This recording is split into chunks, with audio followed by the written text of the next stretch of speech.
नमस्कार, आपका स्वागत है आपके अपने प्यारे YouTube चैनल साहित्य दर्पण पर, जहां हम लाते हैं साहित्य कहानियां और जीवन से जुड़ी विशेष बातें जो आपको प्रेरित करेंगी और आनंद देंगी। लैला। यह कोई न जानता था कि लैला कौन है, कहां से आई है और क्या करती है। एक दिन लोगों ने एक अनुपम सुंदरी को तेहरान के चौक में अपने डफ पर हाफिज की एक गजल झूम कर गाते सुना। रसीद मुजरा की अय्यामे गम न ख्वाहद मांद, चुना न मांद चुनी नीज हम न ख्वाहद मांद। और सारा तेहरान उस पर फिदा हो गया। यही लैला थी। लैला के रूपलालित्य की कल्पना करनी हो तो उषा की प्रफुल्ल लालिमा की कल्पना कीजिए, जब नील गगन स्वर्ण प्रकाश से संजित हो जाता है। बहार की कल्पना कीजिए, जब बाग में रंगरंग के फूल खिलते हैं और बुलबुलें गाती हैं। लैला के स्वरलालित्य की कल्पना करनी हो तो उस घंटी की अनवरत ध्वनि की कल्पना कीजिए, जो निशा की निस्तब्धता में ऊंटों की गरदनों में बजती हुई सुनाई देती हैं। या उस बांसुरी की ध्वनि की जो मध्याह्न की आलस्यमयी शांति में किसी वृक्ष की छाया में लेटे हुए चरवाहे के मुख से निकलती है। जिस वक्त लैला मस्त होकर गाती थी, उसके मुख पर एक स्वर्गीय आभा झलकने लगती थी। वह काव्य, संगीत, सौरभ और सुषमा की एक मनोहर प्रतिमा थी, जिसके सामने छोटे और बड़े, अमीर और गरीब सभी के सिर झुक जाते थे। सभी मंत्रमुग्ध हो जाते थे, सभी सिर धुनते थे। वह उस आने वाले समय का संदेश सुनाती थी, जब देश में संतोष और प्रेम का साम्राज्य होगा, जब द्वंद्व और संग्राम का अंत हो जाएगा। वह राजा को जगाती और कहती, यह विलासिता कब तक, ऐश्वर्य भोग कब तक। वह प्रजा की सोई हुई अभिलाषाओं को जगाती, उनकी हृत्तत्रियों को अपने स्वर से कंपित कर देती। वह उन अमर वीरों की कीर्ति सुनाती जो दीनों की पुकार सुनकर विकल हो जाते थे, उन विदुषियों की महिमा गाती जो कुल मर्यादा पर मर मिटी थीं। उसकी अनुरक्त ध्वनि सुनकर लोग दिलों को थाम लेते थे, तड़प जाते थे। सारा तेहरान लैला पर फिदा था। दलितों के लिए वह आशा की दीपक थी, रसिकों के लिए जन्नत की हूर, धनियों के लिए आत्मा की जागृति और सत्ताधारियों के लिए दया और धर्म का संदेश। उसकी भौहों के इशारे पर जनता आग में कूद सकती थी। जैसे चैतन्य जड़ को आकर्षित कर लेता है, उसी भांति लैला ने जनता को आकर्षित कर लिया था। और यह अनुपम सौंदर्य सुविधा की भांति पवित्र, हिम के समान निष्कलंक और नवकुसुम की भांति अनिंद्य था। उसके लिए प्रेम कटाक्ष, एक भेद भरी मुस्कान, एक रसीली अदा पर क्या न हो जाता। कंचन के पर्वत खड़े हो जाते, ऐश्वर्य उपासना करता, रियासतें पैर की धूल चाटती, कवि कट जाते, विद्वान घुटने टेकते, लेकिन लैला किसी की ओर आंख उठाकर भी न देखती थी।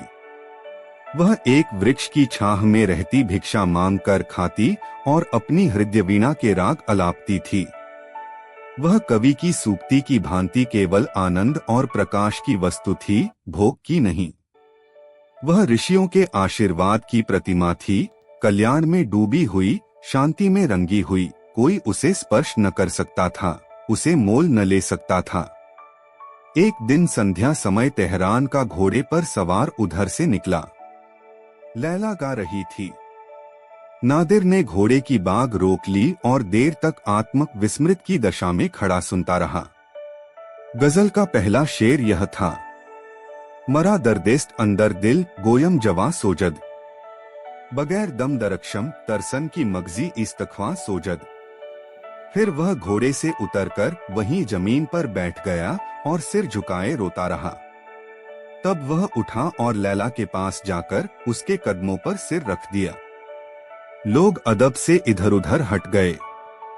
लैला ने पूछा, तुम कौन हो? नादिर, तुम्हारा गुलाम। लैला, मुझसे क्या चाहते हो? नादिर, आपकी खिदमत करने का हुक्म। मेरे झोपड़े को अपने कदमों से रोशन कीजिए। लैला, यह मेरी आदत नहीं। शहजादा फिर वहीं बैठ गया और लैला फिर गाने लगी, लेकिन गला थर्राने लगा, मानो वीणा का कोई तार टूट गया हो। उसने नादिर की ओर करुण नेत्रों से देखकर कहा, तुम यहाँ मत बैठो। कई आदमियों ने कहा, लैला, हमारे हुजूर शहजादा नादिर हैं। लैला बेपरवाही से बोली, बड़ी खुशी की बात है, लेकिन यहाँ शहजादों का क्या काम? उनके लिए महल है, महफिलें हैं और शराब के दौर हैं। मैं उनके लिए गाती हूँ, जिनके दिल में दर्द है, उनके लिए नहीं जिनके दिल में शौक है। शहजादा न उन्मत्त भाव से कहा, लैला, तुम्हारी एक तान पर अपना सब कुछ निसार कर सकता हूँ। मैं शौक का गुलाम था, लेकिन तुमने दर्द का मजा चखा दिया। लैला फिर गाने लगी, लेकिन आवाज काबू में न थी, मानो वह उसका गला ही न था। लैला ने डफ कंधे पर रख लिया और अपने डेरे की ओर चली। श्रोता अपने अपने घर चले। कुछ लोग उसके पीछे पीछे उस वृक्ष तक आए जहां वह विश्राम करती थी। जब वह अपनी झोंपड़ी के द्वार पर पहुंची, तब सभी आदमी विदा हो चुके थे। केवल एक आदमी झोपड़ी से कई हाथ पर चुपचाप खड़ा था। लैला ने पूछा, तुम कौन हो? नादिर ने कहा, तुम्हारा गुलाम नादिर। लैला, तुम्हें मालूम नहीं कि मैं अपने अमन के गोशे में किसी को नहीं आने देती। नादिर, यह तो देख ही रहा हूं। लैला, फिर क्यों बैठे हो? नादिर, उम्मीद दामन पकड़े हुए हैं। लैला ने कुछ देर के बाद फिर पूछा, कुछ खाकर आए हो? नादिर, अब तो न भूख है न प्यास। लैला, आओ, आज तुम्हें गरीबों का खाना खिलाऊं, इसका मजा भी चखा लो। नादिर इनकार न कर सका। बाज उसे बाजरे की रोटियों में अभूतपूर्व स्वाद मिला। वह सोच रहा था कि विश्व के इस विशाल भवन में कितना आनंद है। उसे अपनी आत्मा में विकास का अनुभव हो रहा था। जब वह खा चुका, तब लैला ने कहा, अब जाओ। आधी रात से ज्यादा गुजर गई। नादिर ने आंखों में आंसू भरकर कहा, नहीं लैला, अब मेरा आसन भी यही जमेगा। नादिर दिन भर लैला के नगमे सुनता गलियों में, सड़कों पर जहां वह जाती उसके पीछे पीछे घूमता रहा था। रात को उसी पेड़ के नीचे जाकर पड़ा रहता।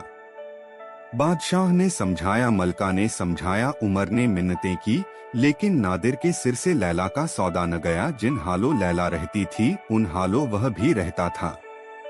मलका उसके लिए अच्छे से अच्छे खाने बनाकर भेजती, लेकिन नादिर उनकी ओर देखता भी न था। लेकिन लैला के संगीत,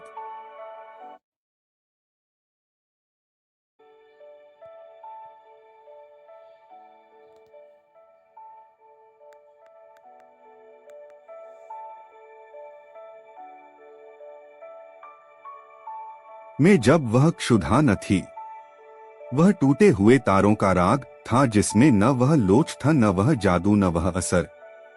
वह अब भी गाती थी, सुनने वाले अब भी आते थे।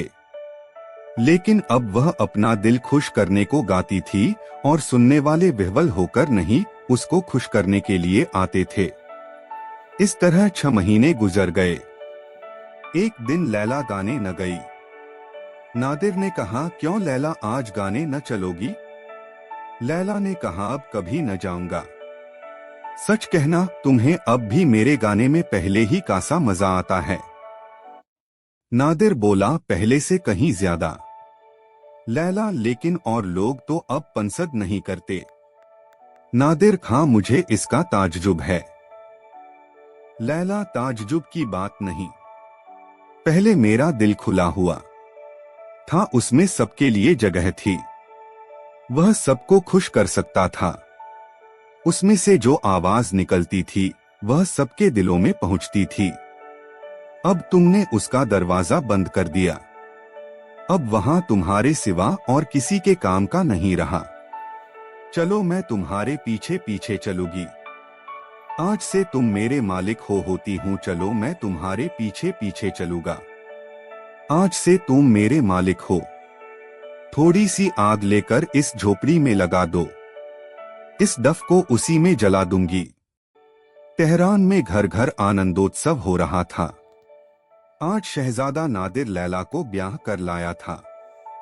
बहुत दिनों के बाद उसके दिल की मुराद पूरी हुई थी। सारा तेहरान शहजादे पर जान देता था और उसकी खुशी में शरीक था।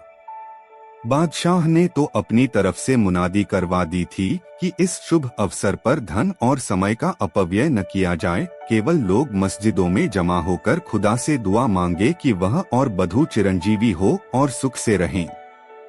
लेकिन अपने प्यारे शहजादे की शादी में धन और धन से अधिक मूल्यवान समय का मुंह देखना किसी को गवारा न था। रईसों ने महफिलें सजाई, चिराग जलो बाजे बजवाए, गरीबों ने अपनी डफलियां संभाली और सड़कों पर घूम घूम कर उछलते कूदते फिरे। संध्या के समय शहर के सारे अमीर और रईस शहजादे को बधाई से चमकता और मनोल्लास से खिलता हुआ आकर खड़ा हो गया। काजी ने अर्ज की, हुजूर पर खुड़स की बरकत हो।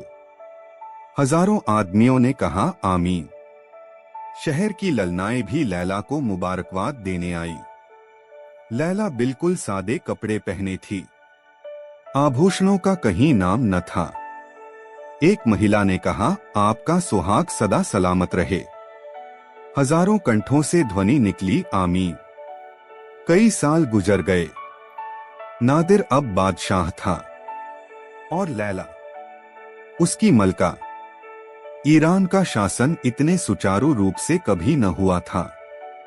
दोनों ही प्रजा के हितैषी थे, दोनों ही उसे सुखी और संपन्न देखना चाहते थे। प्रेम ने वे सभी कठिनाइयां दूर कर दी जो लैला को पहले शंकित करती रहती थी।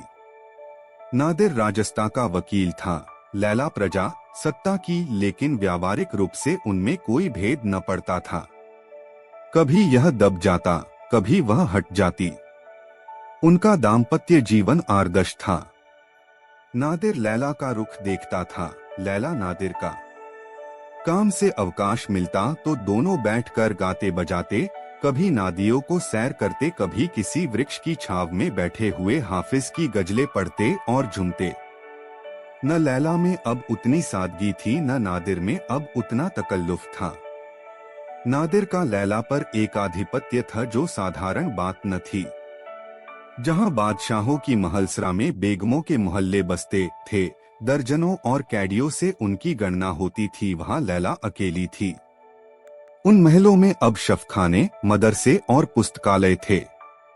जहां महलसरों का वार्षिक व्यय करोड़ों तक पहुंचता था, यहां अब हजारों से आगे न बढ़ता था। शेष रुपए प्रजाहित के कामों में खर्च कर दिए जाते थे। यह सारी कतर व्योत लैला ने की थी। बादशाह नादिर था, पर अख्तियार लैला के हाथों में था। सब कुछ था, किंतु प्रजा संतुष्ट न थी। उसका असंतोष दिन दिन बढ़ता जाता था। राजसत्तावादियों को भय था कि अगर यही हाल रहा तो बादशाहत के मिट जाने में संदेह नहीं। जमशेद का लगाया हुआ वृक्ष, जिसने हजारों सदियों से आंधी और तूफान का मुकाबला किया, अब एक हसीना के नाजुक पर कातिल हाथों जड़ से उखाड़ा जा रहा है। उधर प्रजासत्तावादियों को लैला से जितनी आशाएं थी, सभी दुराशाएं सिद्ध हो रही थीं। वे कहते, अगर ईरान इस चाल से तरक्की के रास्ते पर चलेगा तो इससे पहले कि वह मंजिले मकसूद पर पहुंचे, कयामत आ जाएगी। दुनिया हवाई जहाज पर बैठी उड़ी जा रही है और हम अभी ठेलों पर बैठते भी डरते हैं कि कहीं इसकी हरकत से दुनिया में भूचाल न आ जाए। दोनों दलों में आए दिन लड़ाइयों होती रहती थी। न नादिर के समझाने का असर अमीरों पर होता था, न लैला के समझाने का गरीबों पर। सामंत नादिर के खून के प्यासे हो गए, प्रज्ञा लैला की जानी दुश्मन। 5 राज्य में तो यह अशांति फैली हुई थी, विद्रोह की आग दिलों में सुलग रही थी। और राजभवन में प्रेम का शांतिमय राज्य था। बादशाह और मलका दोनों प्रजा संतोष की कल्पना में मग्न थे। रात का समय था। नादिर और लैला आरामगाह में बैठे हुए शतरंज की बाजी खेल रहे थे। कमरे में कोई सजावट न थी, केवल एक जाजिम बिछी हुई थी।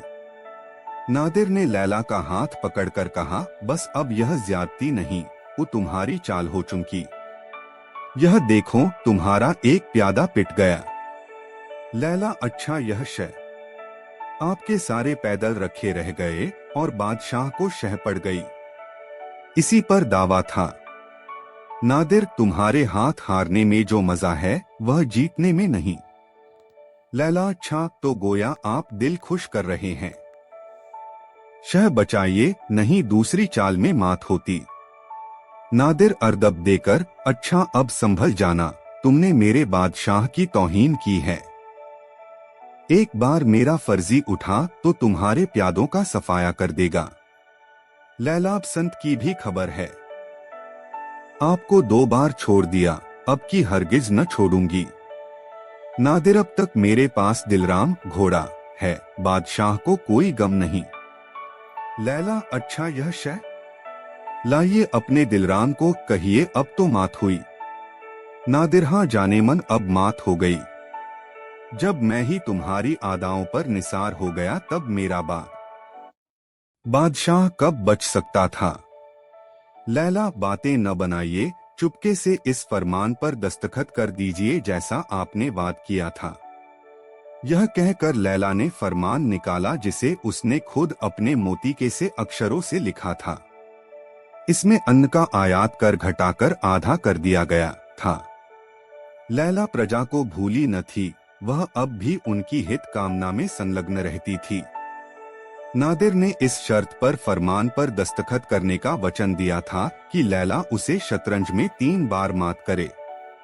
वह सिद्धहस्त खिलाड़ी था, इसे लैला जानती थी, पर यह शतरंज की बाजी न थी, केवल विनोद था। नादिर ने मुस्कुराते हुए फरमान पर हस्ताक्षर कर दिए। कलम के एक एक चिन्ह से प्रजा की 5 करोड़ वार्षिक दर से मुक्ति हो गई। लैला का मुख गर्व से आरक्त हो गया। जो काम बरसों के आंदोलन से न हो सकता था, वह प्रेम कटाक्षों से कुछ ही दिनों में पूरा हो गया।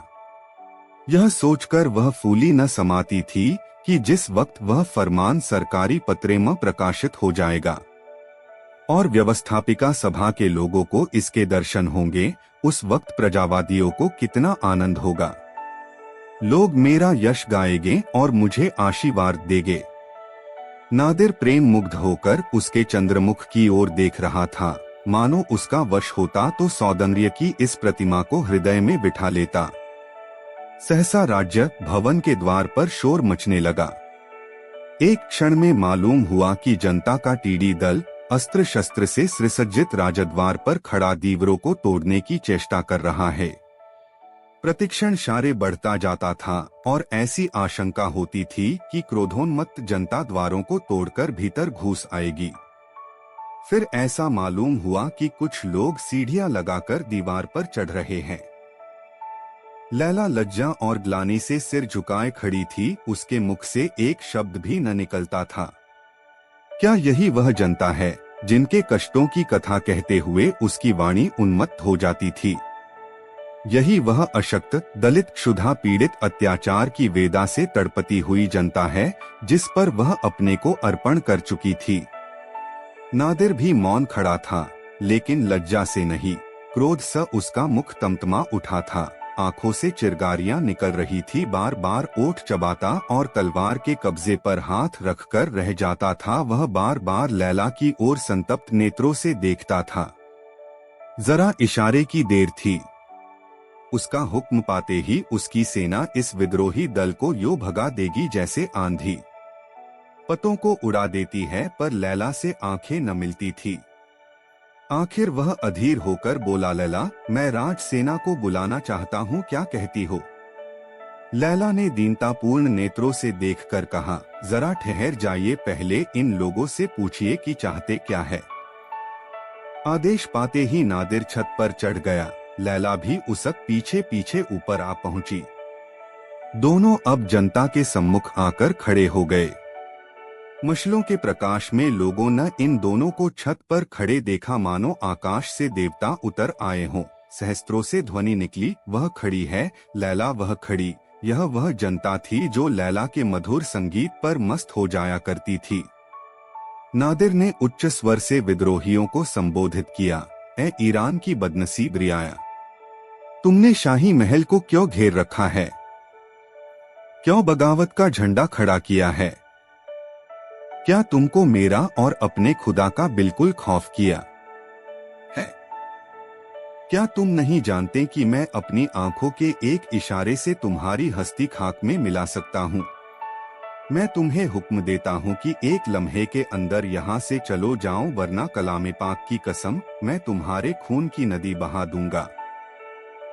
एक आदमी ने, जो विद्रोहियों का नेता मालूम होता था, सामने आकर कहा, हम उस वक्त तक न जाएंगे जब तक शाही महल लैला से खाली न हो जाएगा। नादिर ने बिगड़कर कहा, ओ नाशुक्रो, खुदा से डरो, तुम्हें अपनी मलका की शान में ऐसी बेअदबी करते हुए शर्म नहीं आती? जब से लैला तुम्हारी मलका हुई है, उसने तुम्हारे साथ कितनी रियायतें की हैं। क्या उन्हें तुम बिल्कुल भूल गए? जालिमो, वह मलका है, पर वही खाना खाती है जो तुम कुत्तों को खिला देते हो, वही कपड़े पहनती है जो तुम फकीरों को दे देते हो। आकर महलसरा में देखो, तुम इसे अपने झोपड़ों ही की तरह तकल्लुफ़ और सजावट से खाली पाओगे। लैला तुम्हारी मलका होकर भी फकीरों की जिंदगी बसर करती है, तुम्हारी खिदमत में हमेशा मस्त रहती है। तुम्हें उसके कदमों की खाक माथे पर लगानी चाहिए, आंखों का सुरमा बनाना चाहिए। ईरान के तख्त पर कभी ऐसी गरीबों पर जान देने वाली, उनके दर्द में शरीक होने वाली गरीबों पर अपने को निसार करने वाली मलका ने कदम नहीं रखे, और उसकी शान में तुम ऐसी बेहुदा बातें करते हो। अफसोस, मुझे मालूम हो गया कि तुम जाहिल, इंसानियत से खाली और कमीने हो। तुम इसी काबिल हो कि तुम्हारी गर्देन कुंद छुरी से काटी जाए, तुम्हें पैरों तले रौंदा जाए। नादिर बात भी पूरी न कर पाया था कि विद्रोहियों ने एक स्वर से चिल्लाकर कहा, लैला हमारी दुश्मन है, हम उसे अपनी मलका की सूरत में नहीं देख सकते। नादिर ने जोर से चिल्लाकर कहा, जालिमो, जरा खामोश हो जाओ, यह देखो वह फरमान है जिस पर लैला ने अभी अभी मुझसे जबरदस्ती दस्तखत कराए हैं। आज से गल्ले का महसूल घटाकर आधा कर दिया गया है और तुम्हारे सिर से महसूल का बोझ 5 करोड़ कम हो गया है। हजारों आदमियों ने शोर मचाया, यह महसूल बहुत पहले बिल्कुल माफ हो जाना चाहिए था। हम एक कौड़ी नहीं दे सकते। लैला, लैला, हम उसे अपनी मलका की सूरत में नहीं देख सकते। अब बादशाह क्रोध से कांपने लगा। लैला ने सजल नेत्र होकर कहा, अगर रियाया की यही मर्जी है कि मैं फिर डफ बजाकर गाती फिरूं तो मुझे उज़र नहीं। मुझे यकीन है कि मैं अपने गाने से एक बार फिर इनके दिल पर हुकूमत कर सकती हूँ। नादिर ने उत्तेजित होकर कहा, लैला, मैं रियाया की तुनुक मिजाजियों का गुलाम नहीं। इससे पहले कि मैं तुम्हें अपने पहलू से जुदा करूं, तेहरान की गलियां खून से लाल हो जाएगी। मैं इन बदमाशों को इनकी शरारत का मजा चखाता हूँ। न नादिर ने मीनार पर चढ़कर खतरे का घंटा बजाया। सारे तेहरान में उसकी आवाज गूंज उठी। शाही फौज का एक आदमी नजर न आया। नादिर ने दोबारा घंटा बजाया। आकाश मंडल उसकी झंकार से कंपित हो गया। तारागण कांप उठे, पर एक भी सैनिक न निकला। नादिर ने 30वीं बार घंटा बजाया, पर उसका भी उत्तर केवल एक क्षीण प्रतिध्वनि ने दिया, मानो किसी मरने वाले की अतिम प्रार्थना के शब्द हों। नादिर ने माथा पीट लिया। समझ गया कि बुरे दिन आ गए। अब भी लैला को जनता के दुराग्रह पर बलिदान करके वह अपनी राजसत्ता की रक्षा कर सकता था, पर लैला उसे प्राणों से प्रिय थी। उसने छत पर आकर लैला का हाथ पकड़ लिया और उसे लिए हुए सदर फाटक से निकला। विद्रोहियों ने एक विजय ध्वनि के साथ उनका स्वागत किया, पर सब के सब किसी गुप्त प्रेरणा के वश रास्ते से हट गए। दोनों चुपचाप तेहरान की गलियों में होते हुए चले जाते थे। चारों ओर अंधकार था। दुकानें बंद थी, बाजारों में सन्नाटा छाया हुआ था। कोई घर से बाहर न निकलता था। फकीरों ने भी मस्जिदों में पनाह ले ली थी, पर इन दोनों प्राणियों के लिए कोई आश्रय न था। नादिर की कमर में तलवार थी, लैला के हाथ में डफ था। उनके विशाल ऐश्वर्य का विलुप्त चिन्ह था। पूरा साल गुजर गया।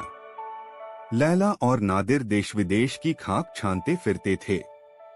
समरकंद और बुखारा, बगदाद और हलब, काहिरा और अदन ये सारे देश उन्होंने छान डाले।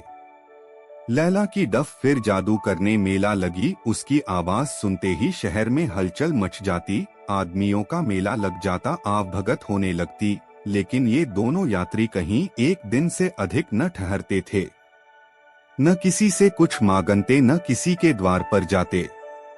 केवल रुखा सुखा भोजन कर लेते और कभी किसी वृक्ष के नीचे, कभी पर्वत की गुफा में और कभी सड़क के किनारे रात काट देते थे। संसार के कठोर व्यवहार ने उन्हें विरक्त कर दिया था, उसके प्रलोभन से कोसों दूर भागते थे।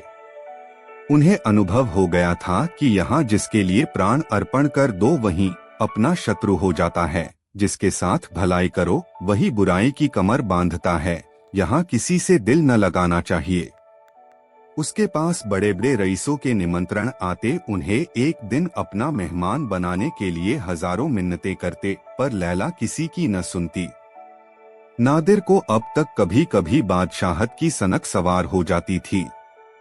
वह चाहता था कि गुप्त रूप से शक्ति संग्रह करके तेहरान पर चढ़ जाऊं और बागियों को परास्त करके अखंड राज्य करूं, पर लैला की उदासीनता देखकर उसे किसी से मिलने जुलने का साहस न होता था। लैला उसकी प्राणेश्वरी थी, वह उसी के इशारों पर चलता था। उधर ईरान में भी अराजकता फैली हुई थी। जनसत्ता से तंग आकर रईसों ने भी फौजें जमा कर ली थी और दोनों दलों में आए दिन संग्राम होता रहता था। पूरा साल गुजर गया और खेत न जुते, देश में भीषण अकाल पड़ा हुआ था, व्यापार शिथिल था, खजाना खाली। दिन दिन जनता की शक्ति घटती जाती थी और रईसों को जोर बढ़ता जाता था। आखिर यहाँ तक नौबत पहुंची कि जनता ने हथियार डाल दिए और रईसों ने राजभवन पर अपना अधिकार जमा लिया। प्रजा के नेताओं को फांसी दे दी गई, कितने ही कैद कर दिए गए और जनसत्ता का अंत हो गया। शक्तिवादियों को अब नादिर की याद आई। यह बात अनुभव से सिद्ध हो गई थी कि देश में प्रजातंत्र स्थापित करने की क्षमता का अभाव है। प्रत्यक्ष के लिए प्रमाण की जरूरत न थी। इस अवसर पर राजसत्ता ही देश का उद्धार कर सकती थी। वह भी मानी हुई बात थी कि लैला और नादिर को जनमत से विशेष प्रेम न होगा। वे सिंहासन पर बैठकर भी रईसों ही के हाथ में कठपुतली बने रहेंगे और रईसों को प्रजा पर मनमाने अत्याचार करने का अवसर मिलेगा। अतएव आपस में लोगों ने सलाह की और प्रतिनिधि नादिर को मना लाने के लिए रवाना हुए। संध्या का समय था। लैला और नादिर दमिश्क में एक वृक्ष के नीचे बैठे हुए थे। आकाशा पर लालिमा छाई हुई थी और उससे मिली हुई पर्वतमालाओं की श्याम रेखा ऐसी मालूम हो रही थी मानो कमलदल मुरझा गया हो। लैला उल्लसित नेत्रों से प्रकृति की यह शोभा देख रही थी। नादिर मलिन और चिंतित भाव से लेटा हुआ सामने के सुदूर प्रांत की ओर त्रिषित नेत्रों से देख रहा था, मानो इस जीवन से तंग आ गया है। सहसा बहुत दूर गर्द उड़ती हुई दिखाई दी और एक क्षण में ऐसा मालूम हुआ कि कुछ आदमी घोड़ों पर सवार चले आ रहे हैं। नादिर उठ बैठा और गौर से देखने लगा कि ये कौन आदमी है। अकस्मात वह उठकर खड़ा हो गया। उसका मुख मंडल दीपक की भांति चमक उठा, जर्जर शरीर में एक विचित्र स्फूर्ति दौड़ गई। वह उत्सुकता से बोला, लैला, ये तो ईरान के आदमी, कलामे पाक की कसम ये ईरान के आदमी हैं। इनके लिबास से साफ जाहिए हो रहा है। लैला, पहले मैं भी उन यात्रियों की ओर देखा और सचेत होकर बोली, अपनी तलवार संभाल लो, शायद उसकी जरूरत पड़े। नादिर, नहीं लैला, ईरान के लोग इतने कमीने नहीं हैं कि अपने बादशाह पर तलवार उठाएं। लैला, पहले मैं भी यही समझती थी। सवारों ने समीप आकर घोड़े रोक लिए। उठकर बड़े अदब से नादिर को सलाम किया। नादिर बहुत जब्त करने पर भी अपने मनोवेग को न रोक सका, दौड़कर उनके गले लिपट गया। वह अब बादशाह न था, ईरान का एक मुसाफिर था। बादशाहत मिट गई थी, पर ईरानियत रोम रोम में भरी हुई थी। वे तीनों आदमी इस समय ईरान के विधाता थे। इन्हें वह खूब पहचानता था। उनकी स्वामी भक्ति की वह कई बार परीक्षा ले चुका था। उन्हें लाकर अपने बोरिये पर बैठाना चाहा, लेकिन वे जमीन पर ही बैठे। उनकी दृष्टि से वह बोरिया उस समय सिंहासन था जिस पर अपने स्वामी के सम्मुख वे कदम न रख सकते थे। बातें होने लगीं। ईरान की दशा अत्यंत शोचनीय थी। लूटमार का बाजार गर्म था, न कोई व्यवस्था थी न व्यवस्थापक थे। अगर यही दशा रही तो शायद बहुत जल्द उसकी गर्दन में पराधीनता का जुआ पड़ जाए। देश अब नादिर को ढूंढ रहा था। उसके सिवा कोई दूसरा उस डूबते हुए बेड़े को पार नहीं लगा सकता था। इसी आशा से ये लोग उसके पास आए थे। नादिर ने विरक्त भाव से कहा, एक बार इज्जत ली, क्या अब की जान लेने की सोची है? मैं बड़े आराम से हूं, आप मुझे दिक न करें। सरदारों ने आग्रह करना शुरू किया, हम हुजूर का दामन न छोड़ेंगे, यहाँ अपनी गर्दनों पर छुरी फेर कर हुजूर के कदमों पर जान दे देंगे। जिन बदमाशों ने आपकी परेशान किया, अब उनका कहीं निशान भी नहीं रहा। हम लोगों उन्हें फिर कभी सिर न उठाने देंगे, सिर्फ हुजूर की आड़ चाहिए। नादिर ने बात काटकर कहा, साहबो, अगर आप मुझे इस इरादे से ईरान का बादशाह बनाना चाहते हैं तो माफ कीजिए। मैंने इस सफर में रियाया की हालत का गौर से मुलाहजा किया है और इस नतीजे पर पहुंचा हूं कि सभी मुल्कों में उनकी हालत खराब है। वे रहम के कबिल है। ईरान में मुझे कभी ऐसे मौके नहीं मिले थे। मैं रियाया को अपने दरबारियों की आंखों से देखता था। मुझसे आप लोग यह उम्मीद न रखे कि रियाया को लूटकर आपकी जेबें भरूंगा। यह अजाब अपनी गर्दन पर नहीं ले सकता।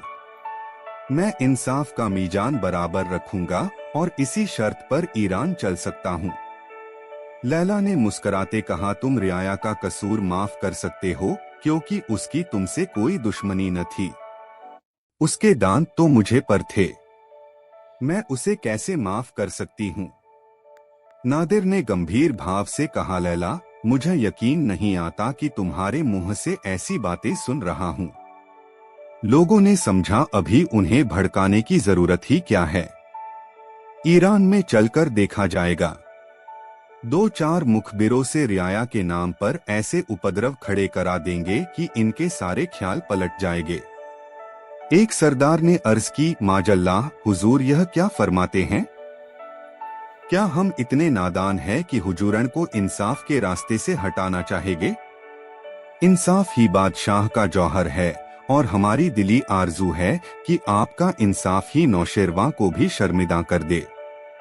हमारी मंशा सिर्फ यह थी कि आइंदा से हम रियाया को कभी ऐसा मौका न देंगे कि वह हुजूर की शान में बेअदबी कर सके।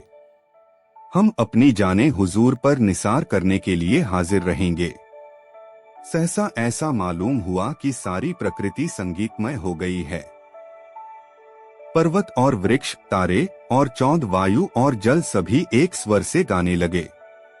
चौंदनी की निर्मल छटा में वायु के नीरव प्रहार में संगीत की तरंगे उठने लगी। लैला अपना डफ बजा बजा कर गा रही थी। आज मालूम हुआ ध्वनि ही सृष्टि का मूल है। द पर्वतों पर देवियां निकल निकल कर नाचने लगीं, आकाशा पर देवता नृत्य करने लगे। संगीत ने एक नया संसार रच डाला।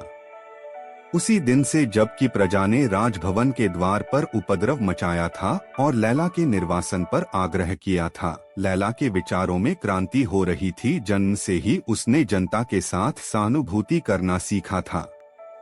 वह राजकर्मचारियों को प्रजा पर अत्याचार करते देखती थी और उसका कोमल हृदय तड़प उठता था। तब धन, ऐश्वर्य और विलास से उसे घृणा होने लगती थी, जिसके कारण प्रजा को इतने कष्ट भोगने पड़ते हैं। वह अपने में किसी ऐसी शक्ति का आह्वान करना चाहती थी कि जो आत्ताइयों के हृदय में दया और प्रजा के हृदय में अभय का संचार करे। उसकी बाल कल्पना उसे एक सिंहासन पर बिठा देती, जहां वह अपनी न्याय नीति से संसार में युगातर उपस्थित कर देती। कितनी रातें उसने यही स्वप्न देखने में काटी थी। कितनी बार वह अन्याय पीढ़ियों के सिरहाने बैठकर रोई थी, लेकिन जब एक दिन ऐसा आया कि उसके स्वर्ण स्वप्न आंशिक रीति से पूरे होने लगे, तब उसे एक नया और कठोर अनुभव हुआ।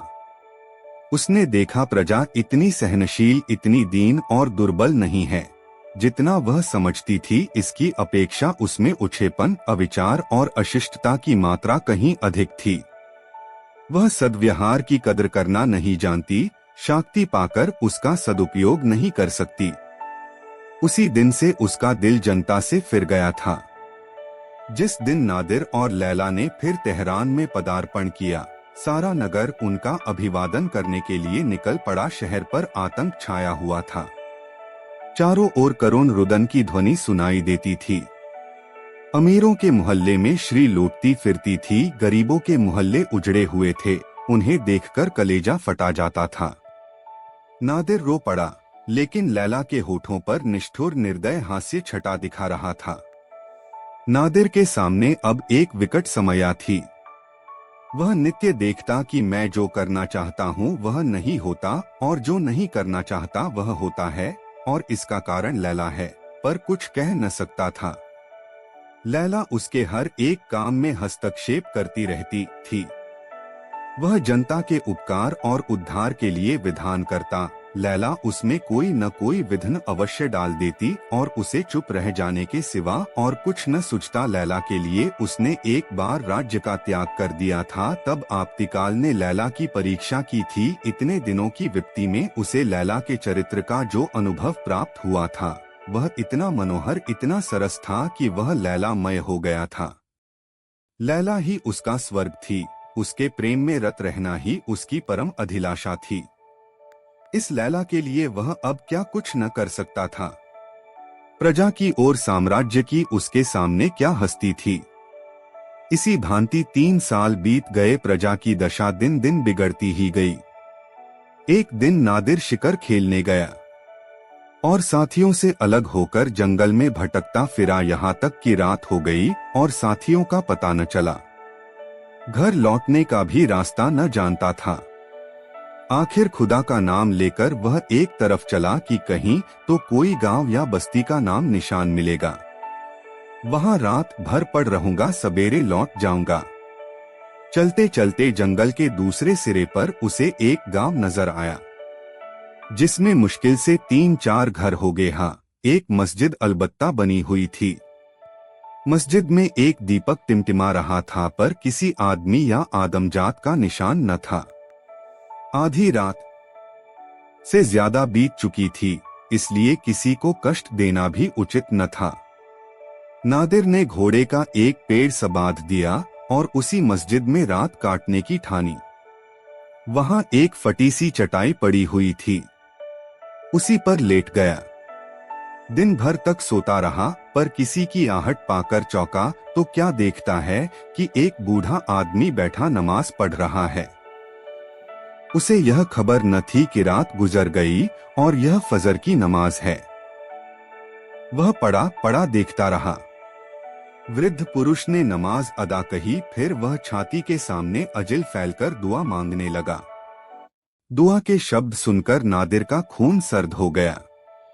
वह दुआ उसके राज्यकाल की ऐसी तीव्र, ऐसी वास्तविक, ऐसी शिक्षाप्रद आलोचना थी जो आज तक किसी ने न की थी। उसे अपने जीवन में अपना अपयश सुनने का अवसर प्राप्त हुआ। वह यह तो जानता था कि मेरा शासन आदर्श नहीं है, लेकिन उसने कभी यह कल्पना न की थी कि प्रजा की विपत्ति इतनी असत्य हो गई है। दुआ यह थी, ए खुदा, तू ही गरीबों का मददगार और बेकसों का सहारा है। तू इस जालिम बादशाह के जुल्म देखता है और तेरा वहर उस पर नहीं गिरता। यह बेदीन काफिर एक हसीन औरत की मोहब्बत में अपने को इतना भूल गया है कि न आंखों से देखता है न कानों से सुनता है। अगर देखता है तो उसी औरत की आंखें से सुनता है तो उसी औरत के कानों से अब यह मुसीबत नहीं सही जाती। या तो तू उस जालिम को जहन्नुम पहुंचा दे या हम बेकसों को दुनिया से उठा ले। ईरान उसके जुल्म से तंग आ गया है और तू ही उसके सिर से इस बाला को टाल सकता है। बूढ़े ने तो अपनी छी संभाली और चलता हुआ, लेकिन नादिर मृतक की भांति वहीं पड़ा रहा मानो उसे पर बिजली गिर पड़ी हो। 1 सप्ताह तक नादिर दरबार में न आया, न किसी कर्मचारी को अपने पास आने की आज्ञा दी। दिन के दिन अंदर पड़ा सोचा करता कि क्या करूं, नाम मात्र को कुछ खा लेता। लैला बार बार उसके पास जाती और कभी उसका सिर अपनी जांघ पर रखकर, कभी उसके गले में बाहें डालकर पूछती, तुम क्यों इतने उदास और मलिन हो। नादिरा उसे देखकर रोने लगता, पर मुंह से कुछ न कहता। यश या लैला, यही उसके सामने कठिन समस्या थी। उसक हृदय में भीषण द्वंद्व रहा था और वह कुछ निश्चय न कर सकता था। यश प्यारा था, पर लैला उससे भी प्यारी थी, वह बदनाम होकर जिंदा रह सकता था। लैला उसके रोम रोम में व्याप्त थी। अंत को उसने निश्चय कर लिया, लैला मेरी है, मैं लैला का हूँ। न मैं उससे अलग, न वह मुझे से जुदा। जो कुछ वह करती है मेरा है, जो मैं करता हूँ उसका है। यहाँ मेरा और तेरा का भेद ही कहाँ। बादशाहत नश्वार है, प्रेम अमर। हम अनंत काल तक एक दूसरे के पहलू में बैठे हुए स्वर्ग के सुख भोगेंगे। हमारा प्रेम अनंत काल तक आकाश में तारे की भांति चमकेगा। नादिर प्रसन्न होकर उठा। उसका मुख मंडल विजय की लालिमा से रंजित हो रहा था। आंखों में शौर्य टपका पड़ता था। वह लैला के प्रेम का प्याला पीने जा रहा था, जिसे 1 सप्ताह से उसने मुंह नहीं लगाया था। उसका हृदय उसी उमंग से उछता पड़ता था, जो आज से 5 साल पहले उठा करती थी। प्रेम का फूल कभी नहीं मुरझाता, प्रेम की नींदन कभी नहीं उतरती। लेकिन लैला की आरामगाह के द्वार बंद थे और उसका उफ, जो द्वार पर नित्य एक खूंटी से लटका रहता था, गायब था। नादिर का कलेजा सन्नसा हो गया। द्वार बदल रहने का आशय तो यह हो सकता है कि लैला बाग में होगी, लेकिन उफ कहाँ गया। संभव है वह उफ लेकर बाग में गई हो, लेकिन यह उदासी क्यों छाई है, यह हसरत क्यों बरस रही है। नादिर ने कांपते हुए हाथों से द्वार खोल दिया। लैला अंदर न थी, पंगल बिछा हुआ था, शमा जल रही थी, वजू का पानी रखा हुआ था। नादिर के पावन थर्राने लगे। क्या लैला रात को भी नहीं सोती? कमरे की एक एक वस्तु में लैला की याद थी, उसकी तस्वीर थी ज्योतिहीन नेत्र। नादिर का दिल भर आया। उसकी हिम्मत न पड़ी कि किसी से कुछ पूछे। हृदय इतना कातर हो गया कि हतबुद्धि की भांति फर्श पर बैठकर बिलख बिलख कर रोने लगा। जब जरा आंसू थमे तब उसने बिस्तर को सूंघा कि शायद लैला के स्पर्श की कुछ गंध आए, लेकिन खस और गुलाब की महक का सिवा और कोई सुगंध न थी। सहसा उसे तकिए के नीचे से बाहर निकला हुआ एक कागज का पुर्जा दिखाई दिया।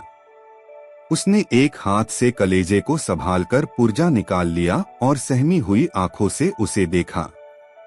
एक निगाह में सब कुछ मालूम हो गया। वह नादिर की किस्मत का फैसला था। नादिर के मुंह से निकला, हाय लैला, और वह मूर्छित होकर जमीन पर गिर पड़ा। लैला ने पुर्जे में लिखा था, मेरे प्यारे नादिर, तुम्हारी लैला तुमसे जुदा होती है हमेशा के लिए। मेरी तलाश मत करना, तुम मेरा सुराग न पाओगे। मैं तुम्हारी मोहब्बत की लौड़ी थी, तुम्हारी बादशाहत की भूखी नहीं। आज 1 हफ्ते से देख रही हूँ तुम्हारी निगाह फिरी हुई है। तुम मुझसे नहीं बोलते, मेरी तरफ आंख उठाकर नहीं देखते, मुझे से बेजार रहते हो। मैं किन किन अरमानों से तुम्हारे पास जाती हूँ और कितनी मायूस होकर लौटती हूँ, इसका तुम अंदाज नहीं कर सकते। मैंने इस सजा के लायक कोई काम नहीं किया। मैंने जो कुछ है तुम्हारी ही भलाई के ख्याल से। 1 हफ्ता मुझे रोते गुजर गया। मुझे मालूम हो रहा है कि अब मैं तुम्हारी नजरों से गिर गई, तुम्हारे दिल से निकाल दी गई। आह, ये 5 साल हमेशा याद रहेंगे, हमेशा तड़पाते रहेंगे। यही डफ लेकर आई थी, वही लेकर जाती हूँ 5 साल मोहब्बत के मजे उठाकर जिंदगी भर के लिए हसरत का दाग लिए जाती हूँ।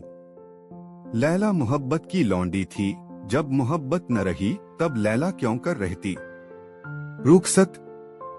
साहित्य दर्पण के साथ इस यात्रा में हमारे साथ बने रहने के लिए आपका धन्यवाद। अगली कहानी तक अलविदा।